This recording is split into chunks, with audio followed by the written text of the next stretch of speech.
बिस्मिल्लाहिर्रहमानिर्रहीम। अस्सलाम वालेकुम। आज चैप्टर 6 के जो बाकी न्यूमेरिकल हैं उनको डिस्कस करते हैं। फर्स्ट न्यूमेरिकल है 6.5 आज का, speed of air top of wing. यानी इसमें उसने लिखा है कि ये विंग है, ये एरोप्लेन का विंग है,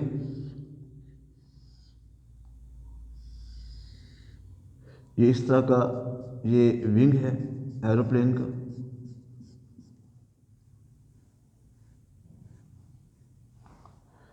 इसके ऊपर से हवा जा रही है, इसके नीचे से भी हवा जा रही है,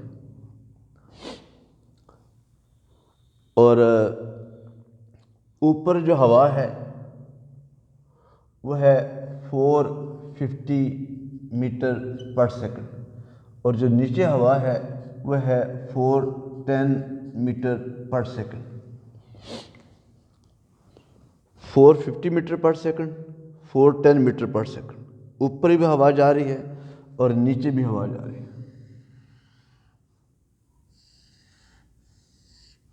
यूं अब आप देखें कि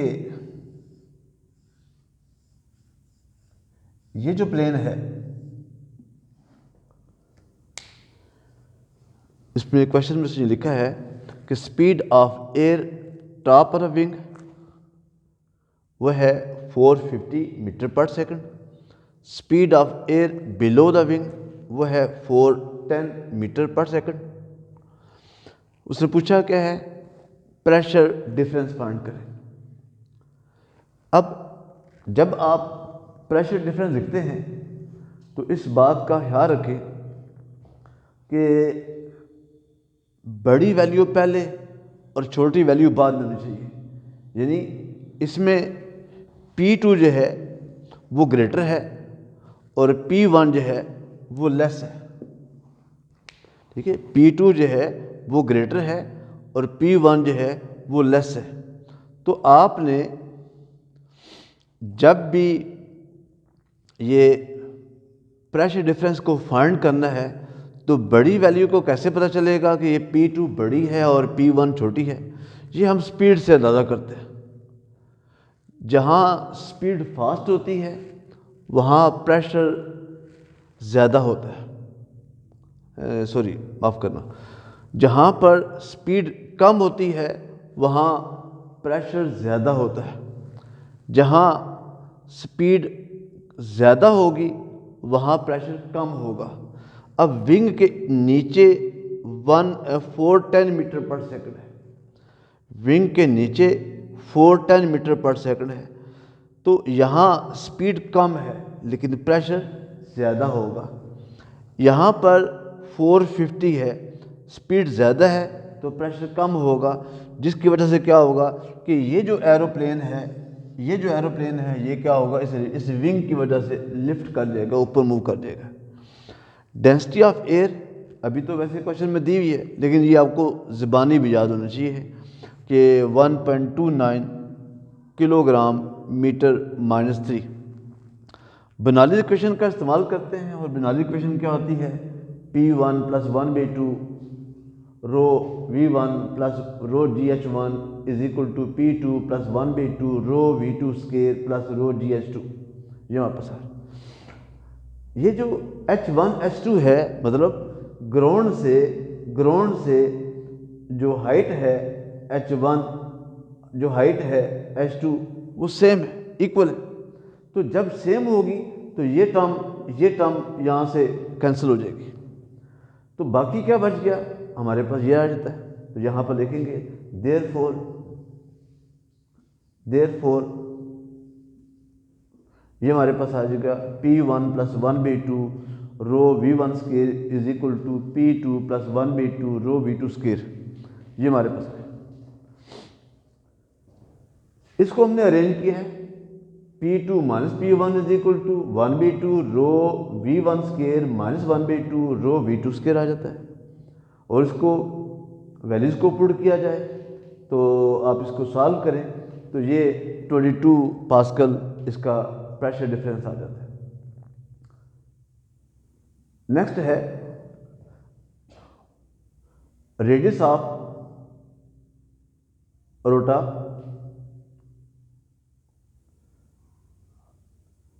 R1। जिसमें लिखा है कि ये हार्ट है, ये हार्ट है और इस हार्ट में यहाँ पर दो वेन है, ये वाली, दिस इज कॉल्ड अरोटा। ये हमारे पास दो वेन है जहाँ से ब्लड जो है वो हार्ट में आ रहा है और जहाँ से ब्लड जो है हार्ट से बाहर जा रहा है।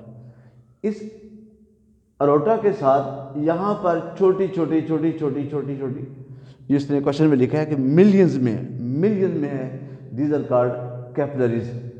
तो रेडियस ऑफ अरोटा ये बताया जाता है। स्पीड ऑफ द ब्लड, इसके अंदर जो ब्लड की स्पीड है वो है 30 मीटर पर second. Average speed of blood through the capillary, यानी इन कैपिलरीज, ये जो मैंने कहा है कि दीज आर मिलियंस, ये मिलियंस में। तो कैपिलरीज के अंदर जो स्पीड है V2 वो हमने फाइंड करनी है। तो इनका average area of cross section, यानी इन कैपिलरीज का average area of cross section जो है वो क्या होगा, वो है 2000 सेंटीमीटर स्क्वायर।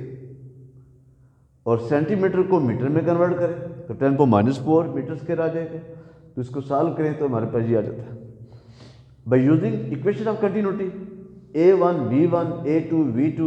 तो A1 क्या है, पाई R1 स्क्वायर, V1 उसी तरह से A2 V2।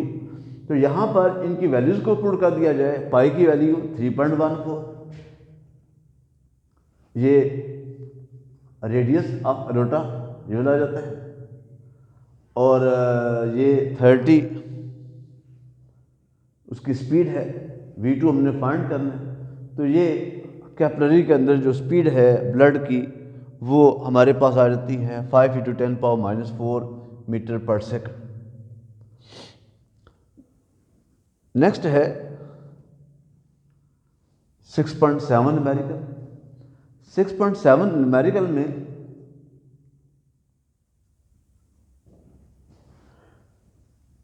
इसमें लिखा है कि आपके पास कोई डिवाइस है, आपके पास कोई डिवाइस है, डिवाइस मतलब एयर कंडीशनर है, आपके पास कोई डिवाइस है, हीटर हो सकता है, ठीक है।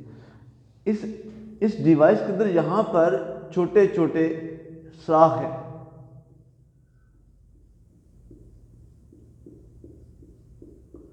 और इसको हम कहते हैं डक्ट्स। इन डक्ट्स का काम क्या होता है, इन डक्ट्स का काम ये होता है कि रूम के अंदर हीट को लाना, रूम से हीट को बाहर ले जाना, यानी हवा को भरने के लिए छोटे छोटे सुराख उस डिवाइस के अंदर रख दिए जाते हैं। तो डक्ट का रेडियस फाइंड करना हमने, स्पीड ऑफ एयर 3.0 मीटर पर सेकंड है, volume of the room V is equal to 300 metre cube है। टाइम टेकन मतलब कि रूम का वॉल्यूम 300 है, 300 वॉल्यूम का जो रूम है उसको हवा से भरने के लिए आपको कितना टाइम चाहिए है, और वो है 15 मिनट। तो 15 को हमने 60 से मल्टीप्लाई किया तो ये आ जाएगा यहाँ पर 900 second. By using equation of continuity, equation of continuity क्या है, rate of flow is equal to A × V। यहाँ भी हमने अप्लाई की है equation of continuity, A1 V1 A2 V2। एक इक्वेशन ये आ जाती है इक्वेशन कंटिन्यूटी की, और एक ये आ जाती है। रेट ऑफ फ्लो क्या होता है, वॉल्यूम डिवाइडेड टाइम। वॉल्यूम कितना है 300, टाइम कितना है 900। तो यूं πr² इसकी जगह यूं इसको सॉल्व किया जाए तो ये हमारे पास ये है 19 सेंटीमीटर उस डक्ट का रेडियस आ जाता है। नेक्स्ट है 6.8। 6.8 में उसने पूछा क्या है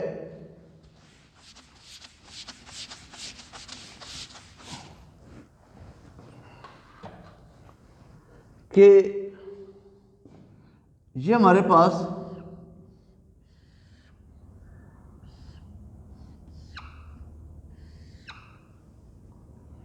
विंग है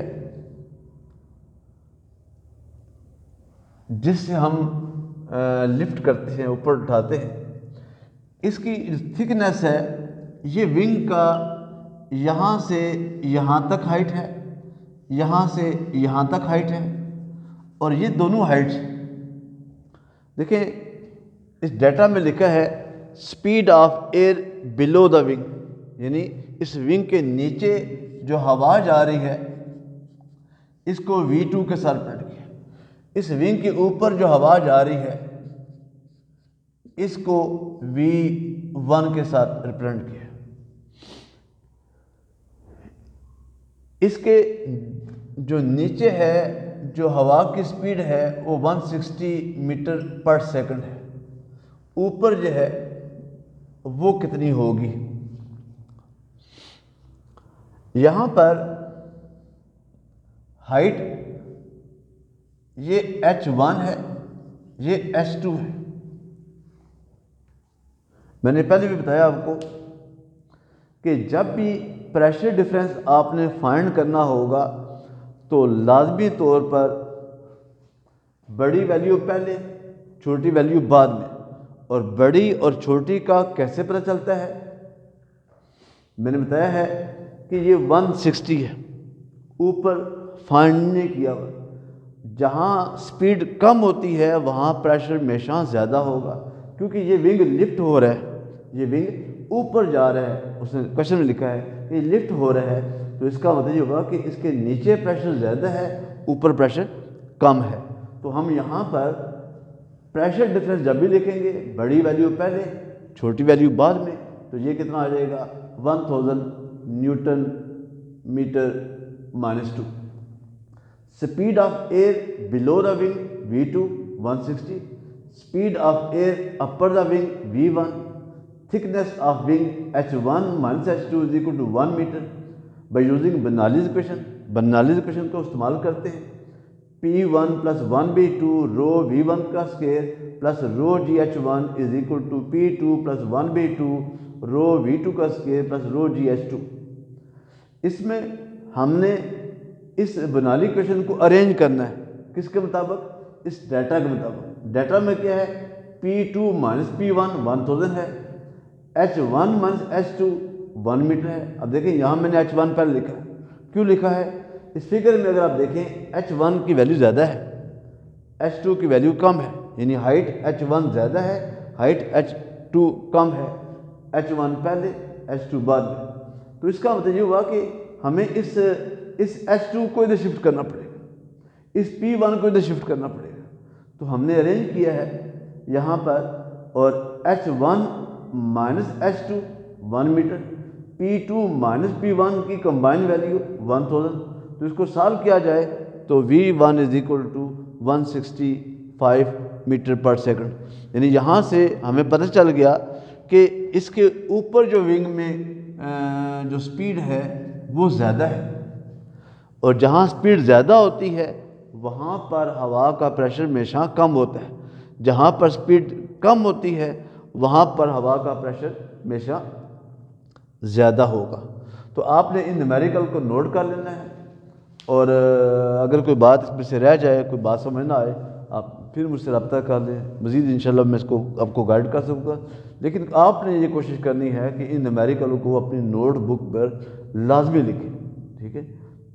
ये एक काम आप इजीली कर सकते हैं अगर आप थोड़ी सी भी एफर्ट करें। तो ये न्यूमेरिकल हमारे जो हैं वो ऑनलाइन क्लासेस में कंप्लीट हो सकते हैं। तो इसलिए आप इनको लाजमी तैयार करें। और मैंने पहले भी बताया था, जितनी इम्पॉर्टेंट न्यूमेरिकल हैं इतनी इम्पॉर्टेंट जो हैं इनकी एग्जाम्पल भी है। आपने इनको एग्जाम्पल को भी देखना है। अगर उसमें भी कोई प्रॉब्लम होता है तो मुझसे लाजमी डिस्कस करें। Thank you very much. अल्लाह हाफ़िज़।